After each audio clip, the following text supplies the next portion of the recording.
सुहानी गोपाळ चौधरी. मी इयत्ता चौथीची विद्यार्थिनी आहे. माझा वर्ग निलगिरी. व्यासपीठावर उपस्थित माझे गुरुजन वर्ग आणि इथे जमलेले माझे मित्रमैत्रिणींनो, आज मी तुम्हाला बालदिन निमित्त काही 2 शब्द सांगणार आहे. ते तुम्ही शांत चित्तेने ऐकावे अशी माझी नम्र विनंती. कागदाची नाव होती, पाण्याचा किनारा होता.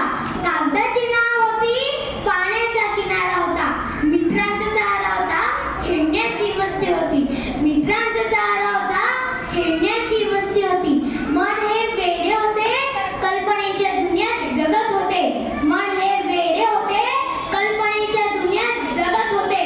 कुठे आलो या समजूतदारीच्या जगात, कुठे आलो या समजूतदारीच्या जगात. यापेक्षा तडते भोळे बालपणच सुंदर होते.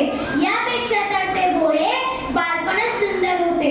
मित्रांनो, 14 नोव्हेंबर हा दिवस दरवर्षी भारतात बालदिन म्हणून मोठ्या उत्साहात साजरा केला जातो. हा दिवस पंडित जवाहरलाल नेहरू यांचा जन्मदिन आहे. पंडित जवाहरलाल नेहरू हे आपल्या भारताचे पहिले पंतप्रधान होते.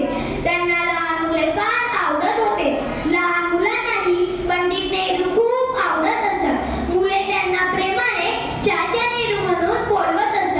पंडित नेहरूंनी मुलांच्या शिक्षणासाठी अथक परिश्रम घेतले. ते म्हणाले की मुले हे राष्ट्राचे भविष्य आहे. त्यांचे पालन पोषण योग्य प्रकारे व्हायला हवे. त्यांना चांगले शिक्षण मिळायला हवे. बालदिन देशातील प्रत्येक मुलाला समान हक्क, सुरक्षितता व गुणवत्तापूर्ण शिक्षण मिळावे म्हणून साजरा केला जातो.